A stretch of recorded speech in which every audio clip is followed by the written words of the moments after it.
உலகில் உள்ள காளை வகைகளில் மிகவும் சிறப்பு வாய்ந்த காளை என்றால் எதை சொல்வீர்கள்? நிச்சயமாக அது நம்ம ஊர் நாட்டு காளைகள் தான். ஏன், எப்படி என்பதை விவரிக்கிறது இந்த சிறப்பு செய்தி தொகுப்பு. உலகில் ஏறக்குறைய அனைத்து நாடுகளிலும் காளைகள் உள்ளன. ஆனால் கம்பீரத்திற்கு பேர் போன காளைகள் தான் நம் நாட்டு காளைகள். இதற்கு காரணம் நம் காளைகளின் கழுத்தின் மேல் பகுதியில் உள்ள சதை புடைத்து நிற்கும் திமில் பகுதி. நம்ம ஊர் காளைகள் நடக்கும்போது அதன் அழகே அழகுதான்.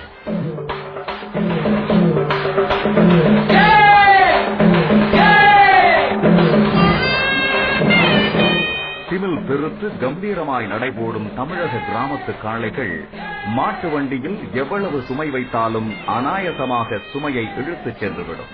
உலகில் எருது விடும் போட்டி மற்றும் காளை அடக்கும் போட்டிக்கு பெயர் போன ஸ்பெயினிலும் கூட நம்முடைய தமிழ்நாட்டு காளைகள் போன்று கம்பீரமான காளைகள் கிடையாது. அவைகளுக்கு திமில் என்பதே இல்லை.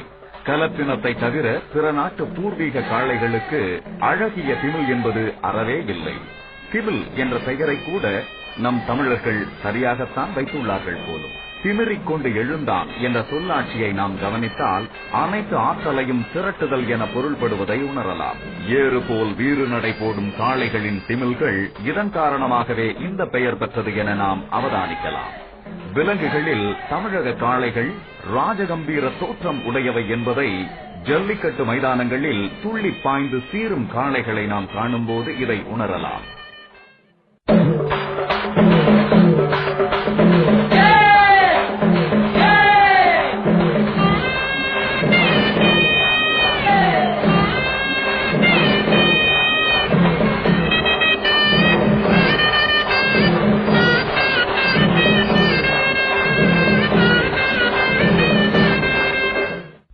நாட்டுக்காளை, கண்ணபுரக்காளை, தெற்கத்திக்காளை, வடக்கத்திக்காளை, காங்கேயம் காளை, புலிக்குளம் காளை உள்ளிட்ட காளைகள் தமிழகத்தில் உள்ளன. இவைகளில் காங்கேயம் காளைகளின் அழகில் சொக்கிப் போகாதவர்கள் இருக்க முடியாது.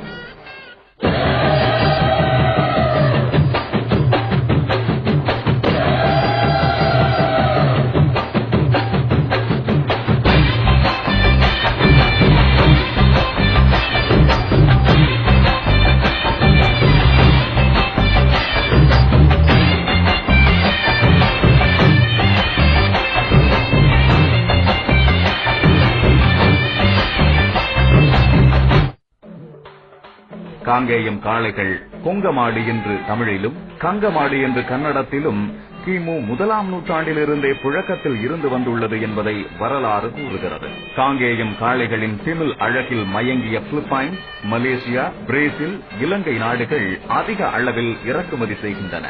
இத்தகைய சிறப்பை தாங்கி நிற்கும் நம்ம ஊர் காளைகளை பாதுகாப்பது நமது கடமைதானே.